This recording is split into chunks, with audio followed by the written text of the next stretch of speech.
મારા છેલ્લા વ્લોગમાં તમે જોયું હશે કે મને પગે ઇન્જરી થઈ હતી અને મેં એટલે જ 2 દિવસનો બ્રેક લીધો હતો.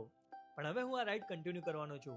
અત્યારે મારે પગે 50 થી 60% રિકવરી છે અને મને લાગે છે કે હું બાઇક ચલાવી લઈશ. અને આજે મારે 165 કિલોમીટર રાઈડ કરીને પહોંચવાનું છે દ્વારકા. ડે 13 હું કરી રહ્યો છું ગુજરાત સોલો બાઇક રાઈડ અને અત્યારે હું છું માધવપુરમાં. તો સવારે ફટાફટ નાહી ધોઈને મારો બધો સામાન પેક કરીને હું નીકળી ગયો માધવપુરમાં આવેલા ઓશો આશ્રમ જવા માટે. હું જ્યારે ઓશો આશ્રમ પહોંચ્યો ને ત્યાં એક અલગ જ શાંતિ હતી જેને શબ્દોમાં કહેવું મુશ્કેલ છે.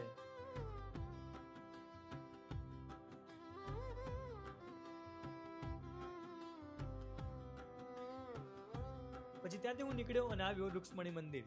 કહેવાય છે કે અહીંયા શ્રી કૃષ્ણ અને રૂક્ષ્મણી માતાના લગ્ન થયા હતા.